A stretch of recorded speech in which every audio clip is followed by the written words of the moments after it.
Okay, so welcome to Retech, and today we're going to cover a video I did a little while ago. It was about nearly a year ago now, and it was quite a long video and it was quite in depth, and it covered graphics and sound from a kind of a start point of view, from the early commands that you might use on a, let's say, a BBC Micro and so on. And I'd also covered the sound. Now, I've reviewed this video and it's quite long. It's very long because it's trying to cover two aspects. So what I've done is I've re-edited the sound version to cover how microcomputers produce sound, what kind of sound they produced, and how it was done, how many channels, how it worked. And it was kind of based on initially a few minutes of showing you how to program them using basic sound commands and etc., and then into the actual practical application through keyboards and so on. So that's what I've done today. I've re-edited this little section. It's about sort of 15-20 minutes long in total, but it covers just the sound and the process on how to make sound on a Commodore 64 and a BBC Micro. And it's quite a nice standalone video, and it teaches maybe people who don't know about sound chips how they actually worked with voices and so on. And it's quite a good watch, to be honest. It was nice to look back and kind of re-edit something. So this is how to produce sound the microcomputer way on a BBC Micro and a Commodore 64. So I hope you enjoy this, and if you really do like this, then go back and watch the computer program sound and video version, which the link is at the bottom in the box below. So if you want to have a look at that one as well, and I hope you enjoy this. So let's take a look. Okay, we're going to show you how to add sound onto this machine. So it's very simple. It's the sound command. That's sound. So if you type sound, S-O-U-N-D. S-O-U. Yep. U-N-D. Then space. Out. And then space. And then we're going to use channel 1 because this computer has 3 channels. So press 1, channel 1, comma. And then how loud we want the sound to be. So put minus 15. 1, 5. Comma. Comma. And then the pitch, we'll say pitch of 52. So 5-2. 5, 2. Then a comma. Comma. And then how long we want the note to play. So 20, 2-0. Now press return. Okay, so if you want to make that sound longer, if we use the copy key, you could change that to 22. 30. 30. And then it lasts longer, doesn't it? Now, so if you want to make that sound Longer. a different pitch, so a different how high it is, yeah, 50. okay. 50. Can you see how that goes up? It sounds like, different. So if you want to make, yeah, so if you want to make that sound, 59. let's say we'll go up to it, let's change it, 68.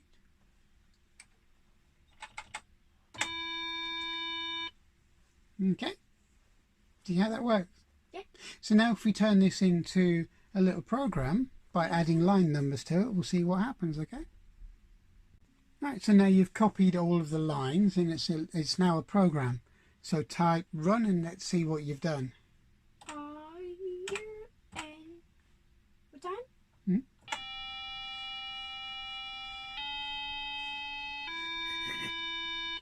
There you go, there's your first sound you've written on a computer. What do you think? Great. So there we have it. We have the start of possibly the video game industry as we know it today, with its graphics, its sound, And it all started from little micros like these.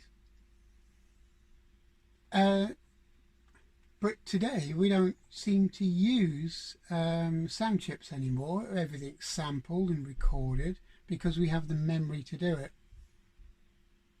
Which is a shame because some of these machines produced really good musical scores. So now the programming and the principles are still the same whether you did it on a sound chip on a BBC Micro or a sound chip on a Commodore 64. And it's all about putting in the length, the frequency, the tone, the attack, the delay and so on to get the music you want. Can you see how the music works? Yeah? So the notes you were doing, you can make music like this. Okay.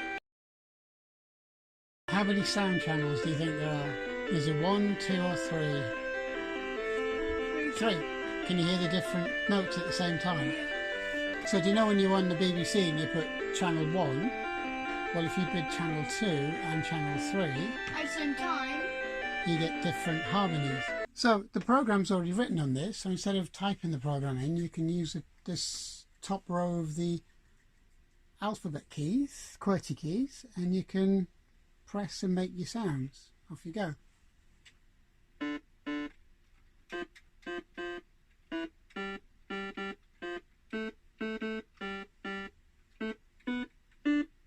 Can you see how it was the same, but the notes were already done as a program, and Yeah, all you were doing? Lower notes like a normal one, and then higher notes. Yeah, and that's how you did your.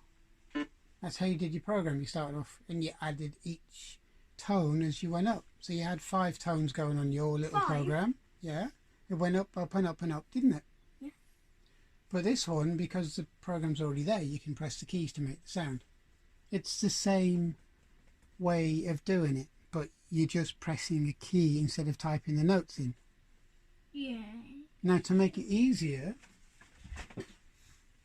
You should have your own keyboard. we have Wait, can we do it? Can we do it? Can I have a go? yeah, and you press Can I have a go? all this. Can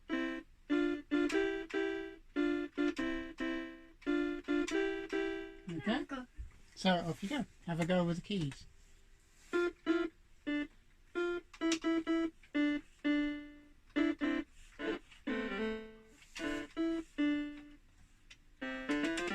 So the way the BBC works is you have 1, okay, 1, and then you can have 2 and 3. You can't have a Can't have 4, or 5. no, because it's a 3-voice, 3-channel system. So if you do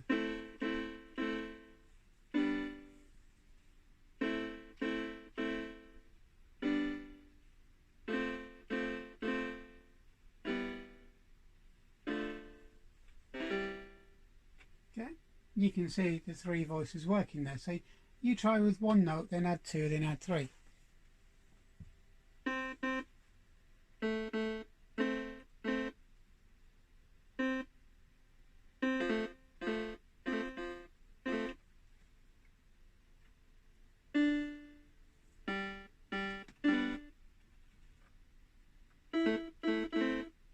Okay, so can you see how that works now? You see how it works?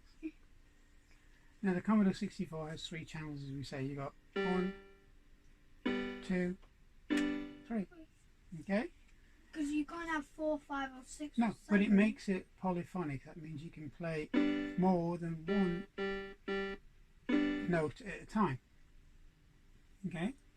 Now a ZX Spectrum only has one channel, so this ZX Spectrum here, okay, can only play A. 1 note at a time, so it can go, but it can't go,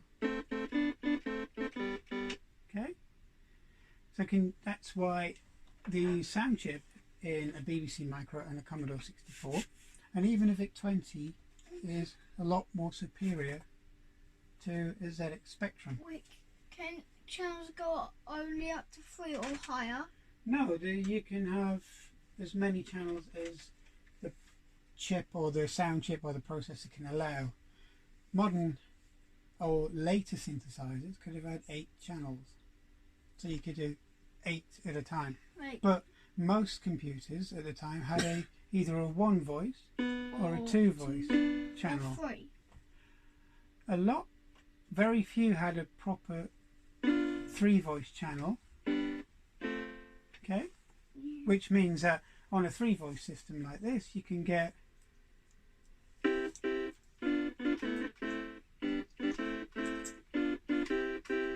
much better sound than you could out of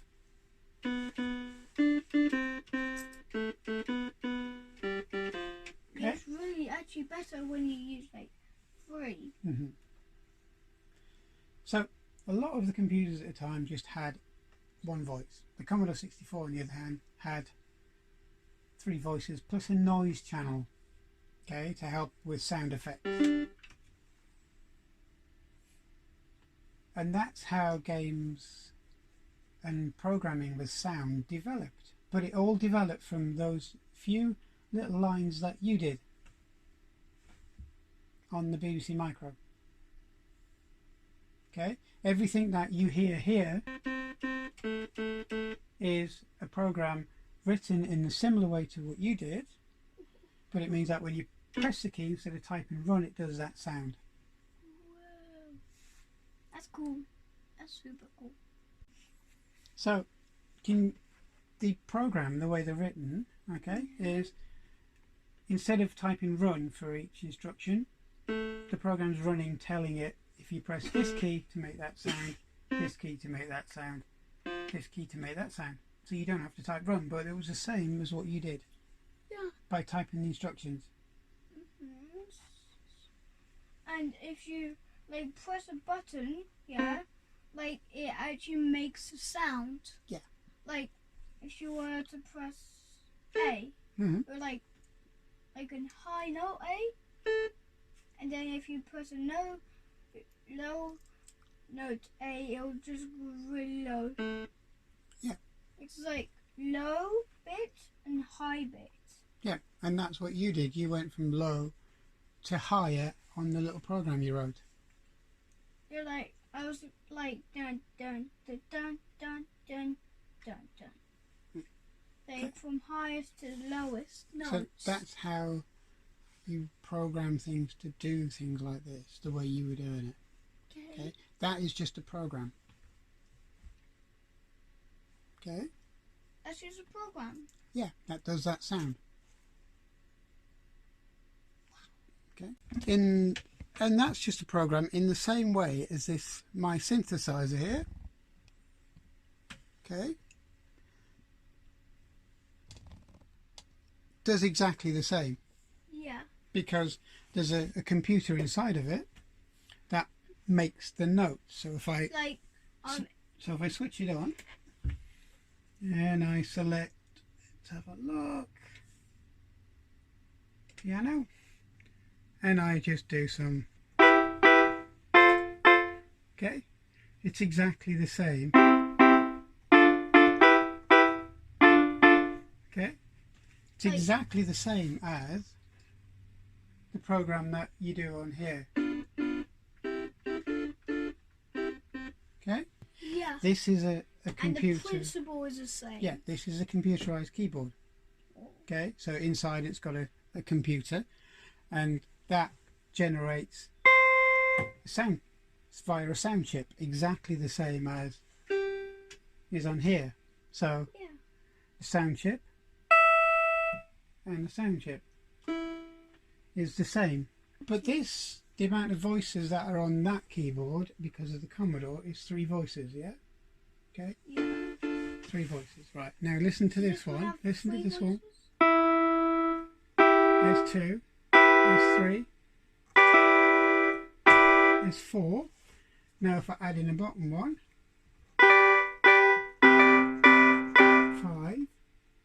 5, 6. So this one you can do a lot more voices. You can have 8 or more voices running on a keyboard. Because if you do 8 on here, that would It doesn't sound work. like, It doesn't sound at all. You only get 3 voices. yeah, like this. Like if I was like this. Yeah, Yeah, 3 and it voices. wouldn't. But you got to remember the Commodore 64 isn't a synthesizer. It isn't a keyboard as such. Yeah. It was designed to produce sound, and it was designed to produce sound for games. Yeah. Okay, and you can do a lot with it. Okay, so thank you for watching. I hope you enjoyed that little snippet of sound and video, and it stands up on its own. It basically stands up with its own video covering sound. So again, it was using Marcus because he's really interested in these machines, and he still is a year later, which is fantastic. And it's quite nice for the retro community as a whole, because new blood, so to speak, is getting involved in it, and that's the way it should be. So thanks for watching. I hope you enjoyed this, and as I said, look back at the original version, which is another 15 or 20 minutes longer because it covers the graphic side of it. But anyway, I hope you enjoyed this, and I hope to see you on this channel again. So please subscribe if you liked it, and I'll see you soon. Thank you.